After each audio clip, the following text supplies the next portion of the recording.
This week on Inside Boulder News, the Pearl Street Mall celebrates its 35th birthday, professional cyclists from Boulder gear up for the USA Pro Cycling Challenge, and Boulder teachers test the waters in Boulder Creek.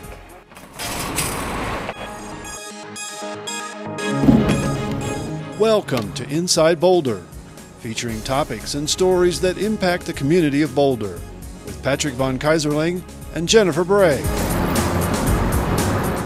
And on the news desk, Natalie Wood and Mike Benuelos bring you the stories making headlines in the community this week.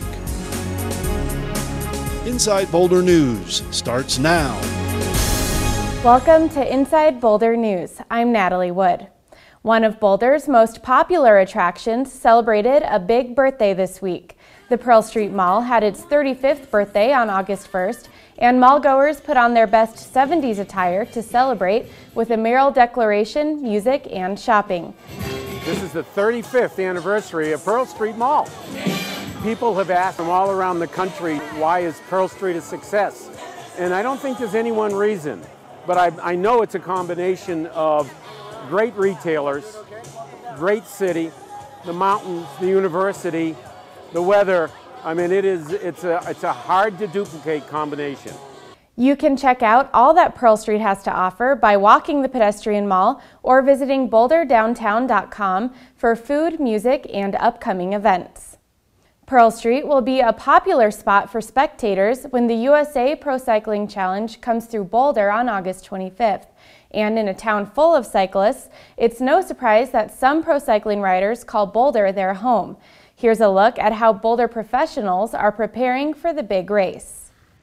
You know, slowly gets a little bit more exciting and a little bit more daunting every day. I've been doing a few special training sessions up there lately, and every time I'm up there I see a few of my competitors. It seems to be a well-worn path at the moment. That popular path is the road up Flagstaff Mountain, where USA Pro riders will be climbing to finish stage 6 of the race. The race had to come here, you know, like it didn't make it here last year. But you know, cycling is such a strong sport here in Boulder, and there's so many riders out here, and I think the stage that we're going to have finishing up on Flagstaff, it's just going to be one of those stages that we're going to remember for our whole careers. I come here every couple of days to kind of check out the course and do my training here, and I'm starting to get a bit more goosebumps every time I come up, thinking about the race and thinking about how many people are going to be out here supporting all the riders and just the excitement that's going on about it. The race will bring a big turnout in a community that loves to ride.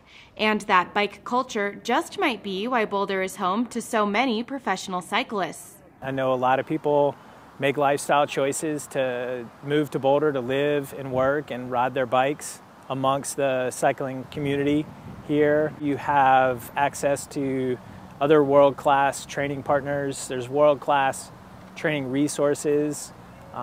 You're very close proximity to a lot of the races. The community here is obviously very bike friendly. We've got so many bike lanes. It's such a great place to ride a bike. You know, we've obviously got this fantastic mountain right here in town that we're going to be racing up, and you know, people can come out and they can ride their bikes where the professional riders are going to be racing up as well. I think it's going to be a pretty exciting event for the community and for us as riders and local riders. Both Ben and Rory say they are looking forward to the overwhelming community support expected on August 25th. While downtown will be a great venue for cheering on the Boulder cyclists and the rest of the USA Pro riders, organizers know some will want to watch the athletes make the dramatic climb up Flagstaff Mountain. Special wristbands are now available for access to the mountain on race day.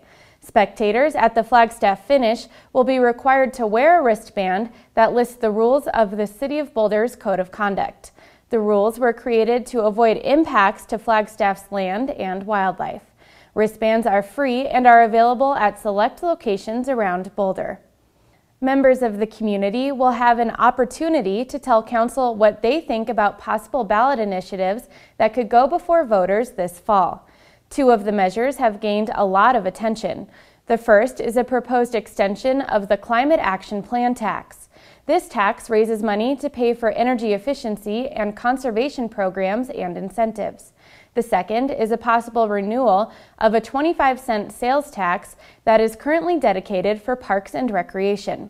Council will be discussing whether to ask voters to keep this tax money earmarked entirely for parks or allow some or all of it to be used for other city expenses when necessary.